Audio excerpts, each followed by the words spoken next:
Yo, what is going on, guys? Welcome back to my channel. My name is Hart, and today I'll be breaking down the two-game NBA slate we have here on DraftKings for Thursday night. $100,000 up top to first place, so a ton of money for us to win to get that GPP takedown. I'll be going over my favorite spin-up plays, mid-range plays, and value plays on the slate, team by team, player by player breakdown. So if you're new to the channel, hit that like button as it really helps out my channel. I'm trying to get to 1,000 subscribers by Thanksgiving. If you could hit that like button, it really helps me grow my channel, and I do greatly appreciate it. Turn on the notification bell and hit that subscribe button. Now let's get into the slate breakdown. As always, follow me on Twitter at HartDFS. You guys can see it at the bottom of the screen. I put up my tag there. But we're going to start off with Golden State and Orlando. Now, first look at this slate. It's pretty gross. You know, Orlando going against Golden State. Don't really like that matchup. You know, OKC going against Denver. Don't really like that matchup because I feel like both games there is some slight blowout risk. Now, according to Vegas, I think it's like a 6-point game between Orlando and Golden State, or maybe it's an 8 and then 6-point game for OKC and Denver. So it's supposedly supposed to stay close, but we'll see. The Warriors haven't been good right now, and Denver's been, you know, decent. So hopefully these games stay close. That's all I'm saying. But we got Steph Curry at the top, 9.9K. Really, you know, triple-double last game, has done well when it comes to rebounding. As I said, we really need Steph to kind of go off when it comes to those peripheral stats, you know, whether it's steals, steals, rebounds, or assists, because we know he can score. You know, he's pretty much getting 30 points every game. And we just need the ceiling to be there when it comes to those rebounds and assists. He hit it last game, got you 64 fantasy points. Obviously, he's a guy who can go out there and get you 40-plus real-life points. Hasn't done it yet this season. But if he doesn't, you know, he's kind of floating in that 45 to, like, maybe 55 fantasy point range, which is not bad, but at 9.9, you kind of want him to get that 60-plus ceiling. And obviously in this matchup, he definitely can. He's going to have some ownership here today as being one of the main and only spend-ups. So I do like him a good amount against Orlando. I think we see a classic Steph Curry game where he goes off for like 45, you know, real-life points. One of these games within the next month. So I do like it here against Orlando. You know, the Warriors are doing bad. They really need to kick it back into gear, you know, get off that championship hangover. So I do like this Warriors team a good amount today, and I'm assuming they'll be pretty popular. Andrew Wiggins, mentioned the last game, I really like the bounce back opportunity. You know, he's seen the shot attempts, the minutes are secure with him. He's a solid all-around player, as we saw, you know, throughout the playoffs. You know, pretty solid when it comes to assists, gonna get you those rebounds, and he's decent when it comes to blocks and steals. So if he's hitting shots, he's easily going to pay off his salary. 6,800 is not the best price point for Andrew Wiggins, but as you can see, he's pretty much averaging about almost, you know, 40 fantasy points a game. So do like him in this matchup a good amount. Jordan Poole, 6,400, makes for an okay play. Obviously, the price tag's pretty good. It's just you really need one of the main starters to be out for Jordan Poole to kind of be worth it. Otherwise, he's more of like a dart throw. You know, he's going to see maybe 30 minutes. He will shoot the ball probably like 10 to 15 times in those, you know, 30 minutes. But when he's not like the main point guard and he's more of a shooting guard, he does, you know, really have a low floor when it comes to the rebounds and assists as well as the points. So he's just more of a contrarian play here at 6,400 for me. Obviously, he has a ceiling, but it's hard to, you know, really hit that when you do have Steph and Clay in front of him. Draymond Green makes for a decent play, 6,000. Kind of just a normal Draymond Green price tag. We know he can have those, you know, poor man triple-double games. That's kind of what you need for him to be able to pay off that price. He's, you know, foul prone, going up against, you know, a bigger front court of the Magic. Maybe he struggles there. I'm not sure. He just looks like an okay play for me. KLAY Thompson, just more of those contrarian plays. As I mentioned, every slate, you know, his minutes are now into the 30s. I think it's safe to say he's going to average, you know, 30 or more rest of the season. 5.5 is obviously a great price tag for KLAY, but he's very score independent. You know, there's games where he can go out there and get you 5+ rebounds, you know, maybe 4+ assists, a block and a steal. But otherwise, you really need him to hit his shots. He hasn't hit it yet. Really hasn't had a solid game shooting in pretty much like, I don't even know when, maybe a year. Yeah, he's just been bad. But I do like him as like a decent contrarian play here on the slate. Obviously, with only 2 games, 4 teams, you're gonna have to get different somewhere. I don't mind it, you know, getting different with, you know, playing KLAY. KEVON Looney. Now, just we know with the Warriors starters, they're all going to get very solid minutes. You know, all 5 of these guys are going to get like 30+ minutes. Now, when it comes to like the bench, obviously Looney's starting, but I don't mind him as like a dart throw at 4,100. You know, there's games where he can get you close to 30 fancy points. Otherwise, he's just kind of floating around that 20 to 25, maybe even 15-minute mark. You know, he's kind of all over the place. Michael Green kind of had like a ceiling game last game. Before that, he was, you know, he's just kind of floating around 18 minutes a game, not heavily involved. You know, if you're looking for a dart throw at 3,600, you know, you can go to him.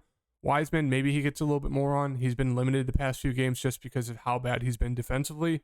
Their team is in shambles when it comes to defense. So 3,500 for Wiseman's a great price tag. You know, if he's going to get close to 15, maybe even 20 minutes, he looks great at 3,500. It's just the minutes aren't secure. You know, maybe going against this tall Orlando team is going to, you know, bring out the best in Wiseman. Maybe Steve Kerr will look to him more to guard guys like Bol, Banchero, Wendell. So I do like, you know, taking a shot on Wiseman if I were to take a shot on anyone below, you know, the main guys for Golden State. That really does it. I mean, Moody's seen about 15, 20 minutes. You could maybe take a throw there. You know, Ty Jerome, for some reason, seen about 15 minutes. Not high usage guys. You know, Kuminga, maybe he gets run, didn't play the last game, got benched, but, you know, Steve Kerr supposedly says Kuminga's doing great. So who knows? Who really knows? But yeah, if I were to take a shot on someone, it'd be Wiseman just because of how tall Orlando is right now with their starting 5. So yeah, that really does it for the Golden State side. Orlando side, I do like PAOLO Banchero. One of those, you know, buy low opportunities. You know, he's playing a ton of minutes. Clear number 1 guy. Shot 6-20, obviously not great. And then 6-13 is not bad, but he just wasn't heavily involved.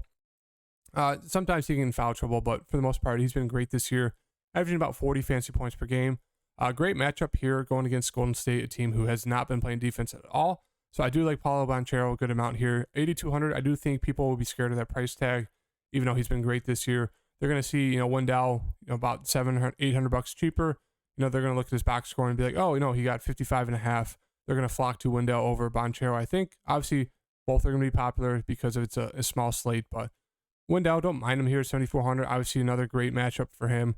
Franz Wagner, just more of a contrarian play, 6,700. I don't think, you know, we have to do it. Did get a 7 assists, but otherwise, you know, he's just more of like an okay, kind of like a KLAY play, but he's obviously 6,700, so he's just a little out of the range for me to play him there. Bol going to be extremely popular. I think people are finally realizing that Bol is a very solid point per minute guy. I mean, I think he's close to being number 1 in the league when it comes to blocks. He's averaging like 3 a game. So yeah, absolute beast when it comes to the block department. He's been doing well when it comes to scoring and rebounding. So really, really like Bol here, 6,200. Expect him to be super high owned, probably 30+%, but I do like it a good amount. Obviously, great matchup. They're going to be super, super tall for this Warriors team to guard. So one of these big men on the Magic side should have a great, great game, if not multiple. Jalen SUGGS played 28 minutes, shot 14 times, which is wild. 1 of 9 from 3. So I don't mind running it back here with SUGGS 5,700. You know, if he's going to see about 30 minutes, if not more, you know, he's not afraid to shoot it. As you can see, he can get you those rebounds, assists, blocks, and steals. So do like SUGGS a good amount at 5,700. Going to be another popular play.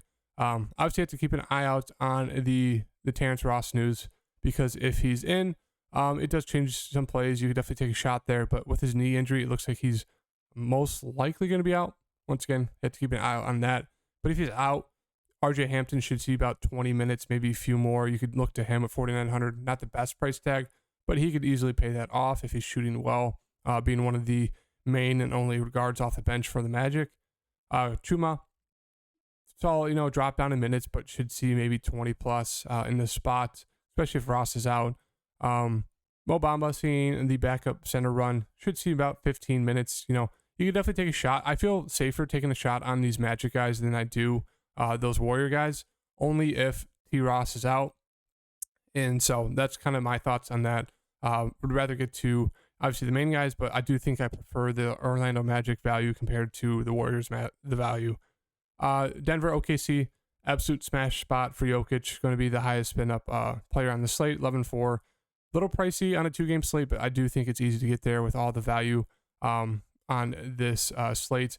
I think you can build your lineups where if you're making multiple, I think you do one where you do kind of the the lower salary guys, fit in Jokic, and then I also think you should do a mid-range play lineup, because I think that's something that will be a little bit more contrarian today. Going mid-range, going 5K, in between 5K and 8K for most of your plays, because I do think most people are going to try to jam in those values. And if the values don't work out, or the guy like Jokic doesn't work out, a mid-range value could easily win it today. So just keep that in mind. Fruit for thought. But yeah, Jokic, as we saw last game versus OKC, put up a triple-double, 66 fantasy points. We know what we're getting from him. Not much else to say. Smash spot for him. MPJ, I've been on him, the whole season so far. One game in the 40-plus fantasy point range. 6,500 is a decent price for him. I do expect him to be, probably 7,500, at some point in the season for the rest of the season. So I don't mind going here with MPJ. Had a solid game against OKC the other day. I do think I slightly prefer getting to Aaron Gordon for the price difference. And I do think people are not going to play Aaron Gordon. He's not a fun roster, not a guy people love to put in their lineups. Playing about 30 minutes. But it's just more of the matchup here. He went for 31.5 fantasy points against him the last time. Only shot it 9 times, but shot it bad 3 of 9. I just think he's too big for this OKC side. They're going to have to guard Jokic. Aaron Gordon should be open when it comes to those corner threes that he loves, and being able to post up these small OKC guards. Just even if they're not small, they're all super skinny. So Aaron Gordon should have his way with all of them. Obviously, it's very, very risky kind of relying on Aaron Gordon, but I do think he makes for a very intriguing play here at 5,900, a nice pivot play off of some other chalky guys. Jamal Murray, I do like Jamal Murray a good amount here. Once again, he's been out of basketball for like a year and a half, 2 years with those injuries. He has to get back in the flow of things. Kind of saw it a little bit last game, 32 minutes. So nice seeing, 30 plus minutes now. 9 to 21, obviously not great, but we know he's a good shooter. He's just got to get back in the flow of things. 5,600. I do expect him to be pretty popular today, just because the minutes are now finally starting to get back to normal. And do expect the shot to fall at some point. So Jamal Murray looks great here, 5,600. Bruce Brown.